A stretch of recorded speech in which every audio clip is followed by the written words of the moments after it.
저는 신도배 목사라고 합니다. 이름이 워낙 독특해서 너무 좋습니다.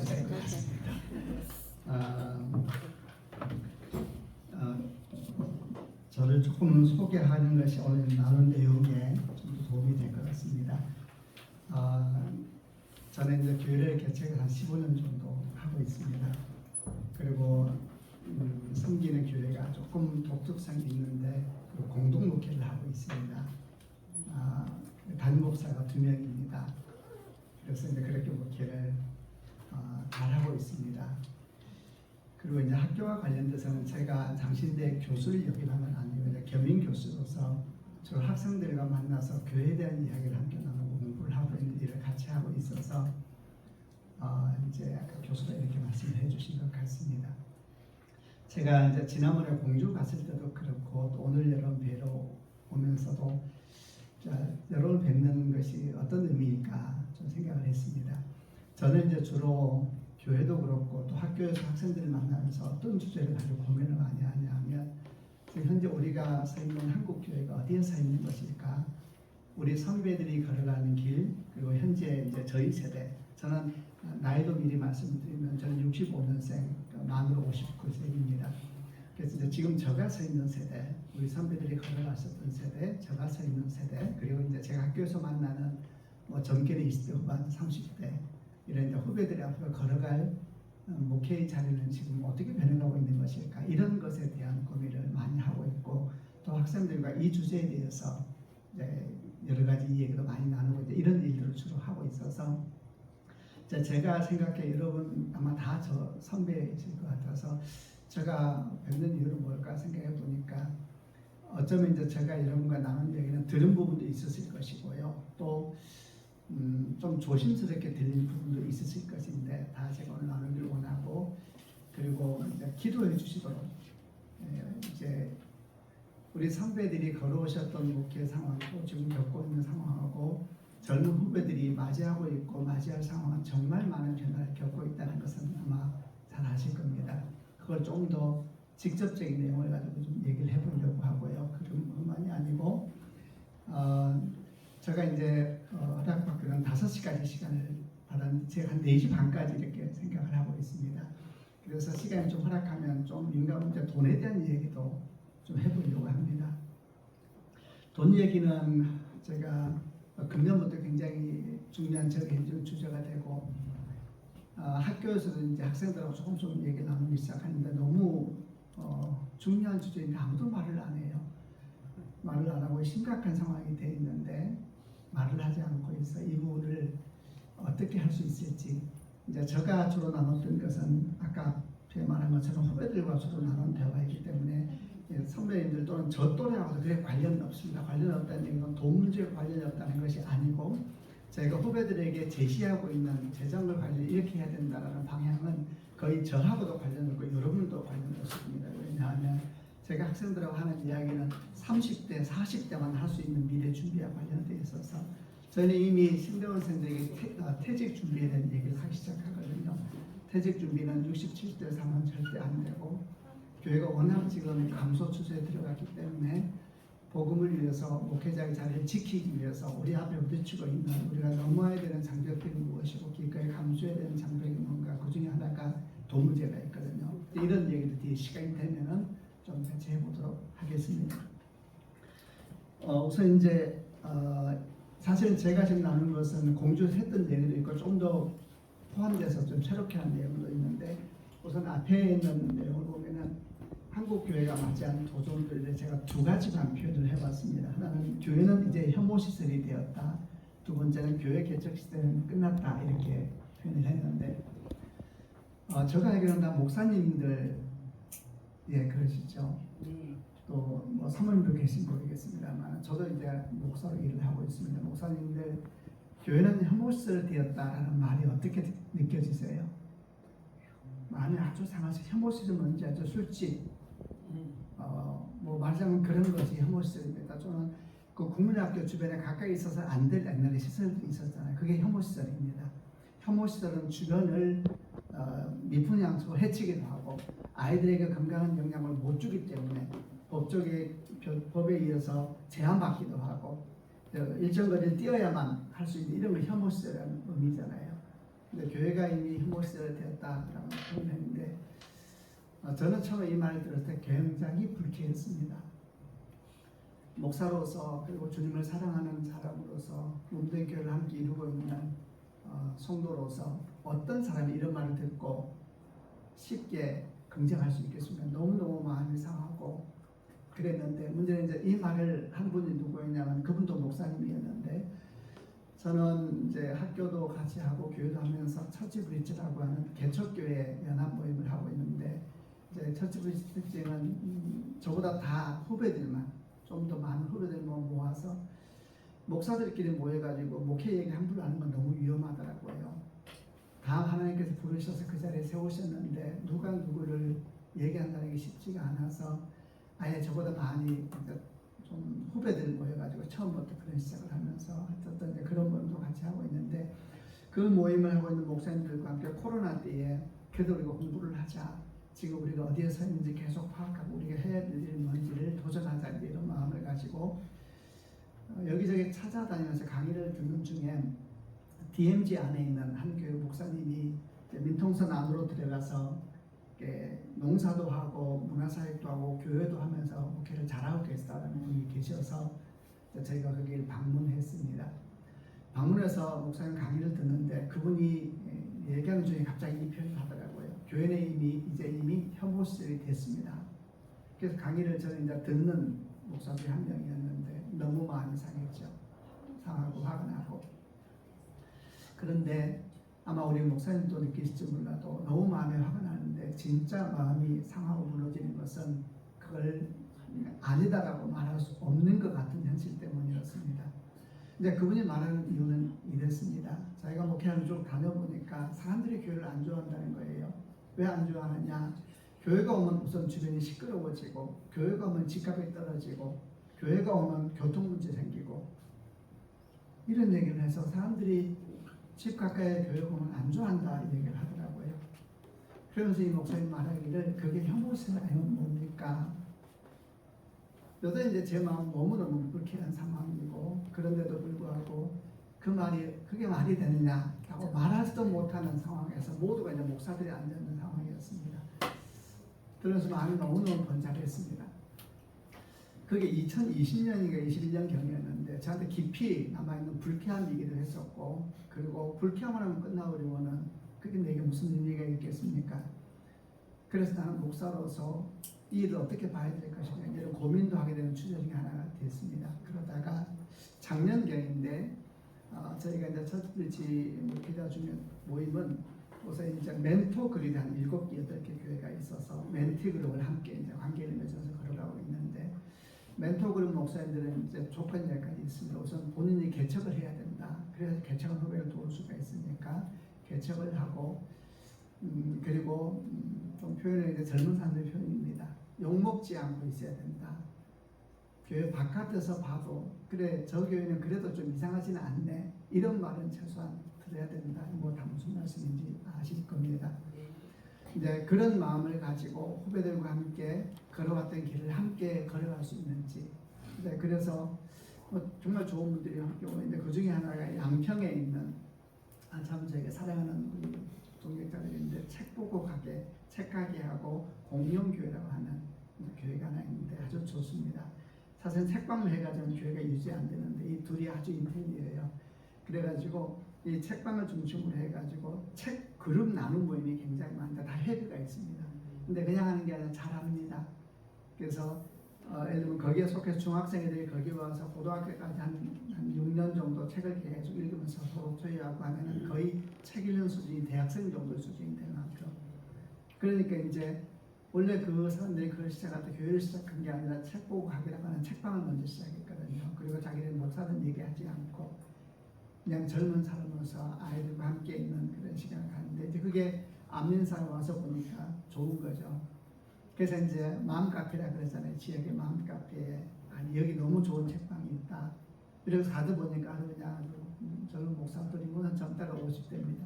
젊은 목사 둘이서 똑똑하고 바르고 정직하고 이렇게 해가지고 이제 교회가 자연스럽게 생겨지면서 이제 책 보고 가기라는 일종의 문턱이 되고 이제 교회가 있는 이렇게 해서 아름답게 목회를 하고 있는 교회인데 이제 교회는 없고 빌려서 이제 이렇게 하는 거죠. 그러다가 어느 지역에서 교회를 하다가 이제 그 교회가 거기서 책방에 나와야 될 때가 이제 주인 좀 나와달라 그래서 나와야 될 때가 되어서 어디 할까 책방 거기 있고 교회는 좀 멀리 떨어져 있는데 교회가 나와야 됐었군요. 교회가 나와야 돼서 어떻게 할까 하다가 이번 기회에 그냥 책방하고 교회를 같은데 좀 큰 공간을 찾아서 빌리자 이렇게 해서 이제 찾다가 군청을 양평 군청인가 한 명입니다. 군청을 가서 혹시 이렇게 모일 수 있는 공간이 좀 있습니까? 요즘에 공공시설 공간이 되게 많거든요. 그래서 그런 공간이 좀 있습니까? 하고 이제 물어보면서 소개를 저희는 교회입니다 이렇게 이제 얘기를 했는데 그 얘기 듣는 공무원이 그러세요 그러면서 뭘 자료를 보면서 무심코 말을 한마디 내뱉는 것을 앞에서 있는 우리 목사님이 들었습니다. 무심코 뭐라고 내뱉었냐면은 막 자료를 찾으면서 근데 교회가 혐오시설이어서 이러면서 막 자료를 찾더래요. 뭐 제가 처음 교회님이 혐오시설이 됐다는 이야기를 들은 지가 3년 정도 지난 상태이기 때문에 그 말 자체에 대해서 이럴 수가 있는가. 제가 처음 만약에 공무원을 통해서 그런 얘기가 들렸다면 더 마음이 상했을 것인데 처음 들으면 제가 목사님을 통해서 들었었으니까 한 3년 동안 삭혀져서 고민도 하고 이런 상황이었으니까 이제 공무원이 무심코 내뱉은 말이 충격이라기보다는 이제는 진짜 교회가 혐오시설이 됐구나 이런 생각을 하게 됐습니다. 그리고 이제 밤에 이렇게 저는 저기 서대문 쪽에 사는데 밤에 쭉 아파트 한 집 갔다 오면 정말 그런 생각이 들어요. 다 목사님들이니까 양해해 주시면서 후배들이 고민하고 있는 현실이나 받아주시면 되는데 그냥 우리 교회들 보면 왜 이렇게 다들 이렇게 막 이렇게 뭐 이런저런 생각이 많이 들어요. 어쨌든 이런 얘기를 들으면서 도대체 우리는 어디에 서 있는가 이런 고민을 하게 되고 또 하나는 교회 개척 시대는 끝날 때 이 얘기도 다 목사님들이 한 이야기입니다. 교회 개척 시대는 끝날 때 이 얘기는 여러분도 혹시 마음에 그런 생각하지 않으세요? 성도들은 거의 다 그 생각을 하는 것 같습니다. 제가 이제 얘기를 들은 것은 또 역시 제가 좋아하는 목사님인데 제주도에서 목회를 참 잘하고 계시고 정말 잘하세요. 근데 그분은 청소년 사역을 주로 하시는 분이시고 이제 지역교회 같이 섬기시는데 저도 이제 같이 교회를 좀 돕고 있는데 어느 날 저한테 정말 저희를 물어봤습니다. 신목사 있는 교회도 힘든데 왜 신목사는 자꾸 교회 개척을 그렇게 도우려고 그래? 이렇게 그분이 정말 나쁜 의도로 묻지 않고 정말 물어보더라고요. 있는 교회도 힘든데 여러분은 어떻게 생각하세요? 교회 개척 시대는 끝났다. 있는 교회도 먹고 살기 힘든데 있는 교회도 성도가 없어서 힘든데 또 교회를 개척하는 것이 맞는 것인가? 라는 생각들이 저는 거의 다 교회에 있다고 생각합니다. 성도들에게도 그렇습니다. 그러나 사실 잠깐만 생각해보면 이렇습니다. 교회는 건물도 아니고 조직도 아니라는 것을 이제 다 우리가 공유하고 있지 않습니까? 교회는 믿는 우리 모임이잖아요. 그 모임을 위해서 공간도 우리에게 주시는 것이고 환경도 주시는 것이니까 앞뒤가 정확해야 될 겁니다. 교회라는 건 믿는 우리들의 모임인데 사실 복음이 전해지는 곳마다 교회의 공동체는 일어나야 되는 거거든요. 교회를 조직이나 건물로 보지 않고 공동체로 본다면 2명도 교회가 될 수 있고 3명도 교회가 될 수 있는 거잖아요. 물론 지역교회라는 공동체 이루는 것은 좀 다른 문제겠습니다만 그런 믿음의 공동체는 계속 생겨야 되는 것이니까 규모 문제에 대해서 좀 생각하지 않고 교회라는 본질만 생각한다면 복음이 전해지는 곳마다 교회는 생겨야 되는 것이 맞습니다. 또 하나 우리도 모르고 우리가 생각하고 있는 교회 개척 시대는 끝났다라는 마음속에는 매우 잘못된 전제가 있다고 생각하는 것은 지금 말한 것도 또 하나는 이렇습니다. 그게 뭐하고 논리가 똑같냐면 우리나라 지금 출산율이 역대 최고가 아닙니다. 인류 역사상 최저입니다. 인류 역사상 당군이 아담 이래로 이런 일이 없었습니다.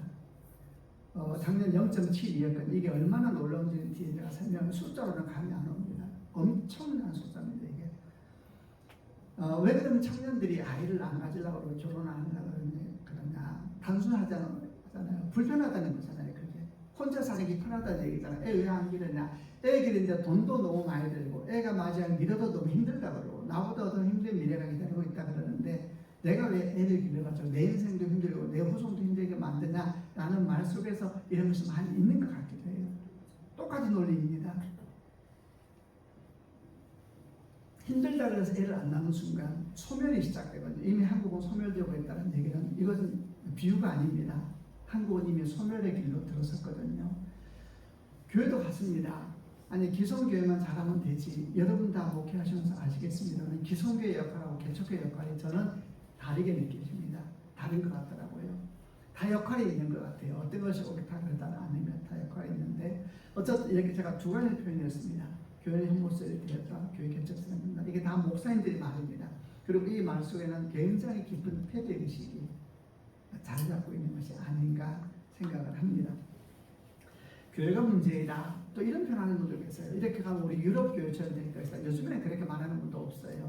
근데 우리가 이렇게 하면 유럽 교회처럼 될 것이라는 말도 너무 순진한 생각입니다. 아주 근본이 다른 것이 있습니다. 근본 다른 것이 뭐냐면 우리나라는요 장로님이나 목사님이 윤리적인 문제가 생기면 절대 개인을 공격하지 않습니다. 교회를 공격합니다. 유럽이나 미국은 장로나 목사가 문제가 생기면 그 사람의 윤리적인 일탈로 봅니다. 완전히 다릅니다. 우리나라는 목사나 장로가 문제 생기면 교회의 근본을 공격해서 뿌리를 뽑아버리려고 합니다.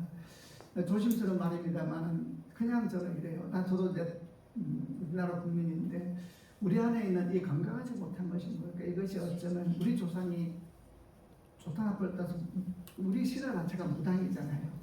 우리는 근본이 하나님이 숨겨져 있지 않은 민족이요. 마찬 주연으로 복음이 들어와서 우리가 함께 교회를 이루게 되었지만 그래서 이런 것들이 근본적인 차이가 있는 것 같아요.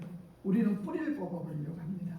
그런 곳에서 우리가 목회로 부름받았으니까 지금 우리가 처해 있는 목회 현실이 우리가 생각하는 것보다 대단히 여러 가지 어려움에 처했다고 생각을 합니다. 이제 좀 더 구체적으로 해보겠습니다.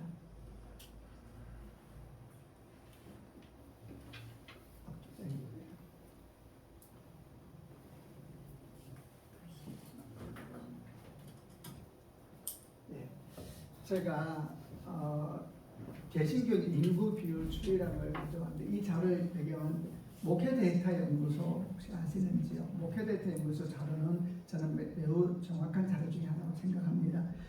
교단에서 만든 자료는 부정직한 게 아닙니다. 그러나 목회를 해보시면 알겠습니다만 교회 교적이나 이런 부분들은 거짓말하려고 해서 속이는 게 아니고 사람들이 가면서 신고 안 해요. 그러니까 교적이라는 것은 당연히 부풀려질 수밖에 없는 것이고 교회에서 나오는 정보는 제가 볼 때는 정확할 수 없구나라는 생각. 그런 목사님들이 부풀린다 이런 개념을 떠나서 상황이 그런 것 같아요. 목회 데이터에서 이 자료를 어떻게 했냐면은 보통 이제 선거철 되면은 그 사람들 설문조사 같은 거 할 때에 전문 여론조사팀이 있습니다. 그 사람들이 이제 샘플을 뽑아가지고 그들에게 의견을 물어서 그 샘플의 오차 범위를 정하고 그게 보통 이제 목회 데이터 연구소에서 많이 하는 방법이고 그리고 이제 여기저기 신뢰할 만한 정보들을 모아서 다시 데이터를 확인해서 많이 내더라고요. 그 중에 하나가 이제 개신교의 인구 비율 추이라는 것을 2022년도에 사실 2023년도에 나왔는데 조금 더 긍정적으로 변해지긴 했더라고요. 그래도 큰 흐름이라는 변화였기 때문에 제가 이전부터 변화받습니다. 이거 보십시오. 2012년도에 개신교 인구가 1146만 이걸 어떻게 파악됐냐면은 말 그대로 사람들에게 인구 설문조사를 하는 겁니다. 그냥 샘플을 정해서 묻습니다. 당신 종교가 뭡니까? 라고 묻는 겁니다. 그러면 몇 개 있죠. 기독교입니다. 불교입니다. 천주교입니다. 종교 이렇게 해서 묻는 거예요. 그러니까 전체 나온 비율이 인구의 22% 정도 1140만 명 정도가 나는 기독교다 이렇게 답을 했다는 거죠. 근데 10년 뒤에 2022년도에 똑같은 질문을 했을 때에 773만 명 퍼센트가 15% 7.5%가 떨어졌지요. 10년 사이에 퍼센트로 32%가 감소를 했습니다. 우선 굉장히 사실은 당황스러운 결과인데 조금 더 가볼게요. 그럼 2032년이 되면 다시 32%가 감소한다 생각하면은 521만 명이 되고 이걸 그대로 가게 되면 2050년경이 되면은 이런 교수 문제 그대로 본다면 2050년경이 되면은 250만 명이 됩니다. 이제 저는 제가 2050년에 대한 얘기를 자주 하는데 이제 저하고 관련돼서 그랬습니다. 저를 아까 소개드리면서 제가 만 50도라는 말씀을 드렸는데 2050년경이 되면 제가 85세가 됩니다. 만 85세. 그럼 은퇴한 지가 15년 되고 그래도 중학교 갈 준비를 하는 뭐 그런 때가 아닐까 생각을 합니다. 그래서 제가 2050년을 중요하게 여기는 때는 내가 중학교 갈 때가 가까이 오고 있구나 이때도 보고 있는데 이때는 이런 추이를 보게 되면 기독교는 250만 명입니다. 자 이렇게 볼 때 저기서 이제 2050년에 250만 명이 되는데 마음이 어떠세요? 그럼 250만 명이 되면 그때는 전 인구 대비 5.3%입니다. 2050년 인구는 4,739만 명으로 보거든요. 그러면 5.3%예요. 자, 지금 마음이 어떠세요? 너무 당황스럽지 않으세요? 도대체 250만 명이라는 개념이 어떤 의미인지 우리의 역사를 경험한 적이 없습니다. 최소한 지금 세대는. 그런데 이때도 제가 한번 무너졌었는데 사실 여기에는 여기 표시되지 않은 아주 중요한 변수가 하나 들어가 있습니다. 이게 뭐냐면 여러분 지나가는 사람에게 종교가 뭡니까? 라고 말할 때에 나는 기독교입니다. 그러면 그들에게는 어떤 사람들이 다 포함되어 있을까요? 대표적으로 이단 포함되어 있습니다. 더 중요한 건 가난한 성도가 다 포함되어 있습니다. 그러니까 근데 우리는 목회를 하는 목사로서 고민 이런 겁니다. 가난한 성도가 성도는 아니냐에 대한 신학적인 질문을 하려는 것은 아닙니다. 다만 교회가 이렇게 어려움에 빠져 있을 때 그래도 주의 몸된 교회를 함께 이루면서 교회를 이루면서 재정을 헌신하고 시간을 헌신하면서 주의 몸된 교회를 함께 지키고 있는 성도들은 얼마나 될까? 이게 우리에게 중요한 주제잖아요. 그런데 이렇습니다. 2012년경에 1146만 명 중에 보통 이단을 6%에서 8% 옵니다. 그럼 가난한 성도가 몇 프로였는데 2012년도에 10%였습니다. 그러면 단순히 계산은 이렇습니다. 이단을 8% 정도로 보고 좀 많이 봐서 하도 요새는 정신이 없으니까 가난한 성도를 10% 정도로 보면은 1146만 명 중에 가난한 성도 10%, 이단 8% 빼면은 82%만 교회를 이루고 있는 성도라 볼 수 있어요. 2012년도에. 그럼 그게 940만 명 정도 됩니다. 그냥 듣기만 하시면 됩니다. 1146만 명 중에 940만 명 정도가 교회를 이루고 있는 성도죠. 자, 그 다음 얘기해 볼게요. 자, 그러면은 2022년 773만 명이 자기가 기독교라 그랬습니다. 이단은 8%를 그대로 놔둬볼게요. 자, 가난한 성도가 몇 프로가 됐을까? 10년 사이에. 2011년은 10%였습니다. 10년 사이에 가난한 성도가 10%에서 몇 프로로 변했을 것 같습니까? 예, 30%로 변했습니다. 이거 굳이 자세히 안 보셔도 됩니다. 그냥 듣기만 하셔도 됩니다. 그럼 이렇게 됩니다. 2012년도에 1146만 명 중에 940만 명 정도가 교회를 이루고 있는데 10년 지나니까 774만 명 중에 가난한 성도 30%, 이단 8%, 62%가 770만 명의 62%가 교회를 이루고 있죠. 그러면 인구가 480만 명이 됩니다. 480만 명. 더 말해볼게요. 그러면 쭉 가게 되면 2050년경이 되면 어떻게 되느냐? 작년에 나온 비율로 보면 작년 이렇게 얘기하고 있더라고요. 작년은 조금 나아진 느낌인데 저는 근본적으로 나아졌다 생각은 하는데 작년에 조사해 보니까 가난한 성도가 작년에 27%가 나왔습니다. 27%. 가난한 성도가. 자기가 기독교에다 말하는 사람 중에 27%가 가난한 성도예요.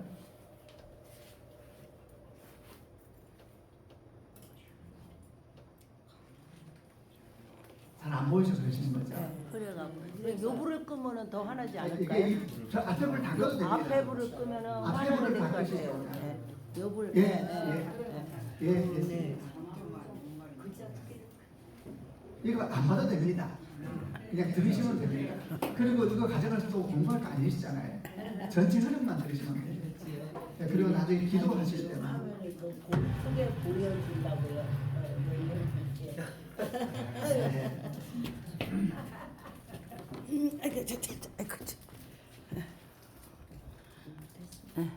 됐어요. 작년에 2023년도에 가장 최신 조사에 의하면 가난한 성도가 27%입니다. 근데 그들 예측하기를 10년 뒤에 37%로 변할 것이다. 2033년도. 그럼 2050년이 되면은 아무리 경제적으로 잡아도 가난한 성도가 50% 넘을 겁니다. 이단 8%. 그럼 내가 기독교인이라고 말하는 사람 중에 반 이상이 교회 안 다니는 사람이라는 얘기가 되죠. 그러면 아무리 계산해도 아무리 긍정적으로 봐도 300만 명이 절대 못 넘습니다. 기독교인이.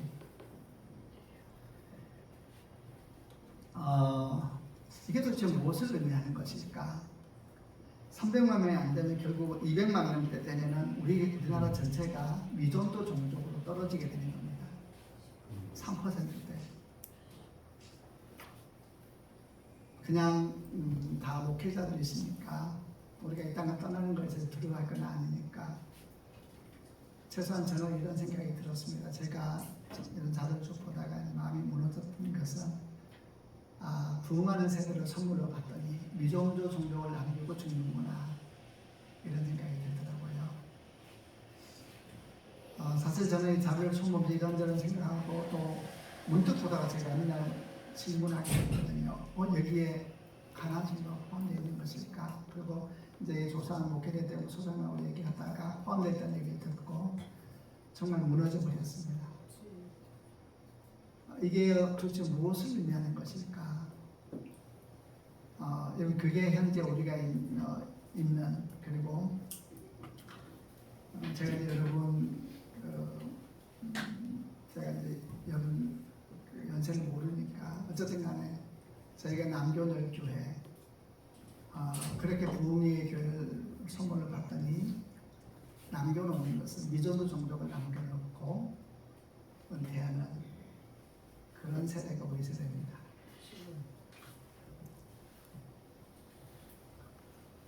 이제 그러면은 이런 질문을 해봤어요.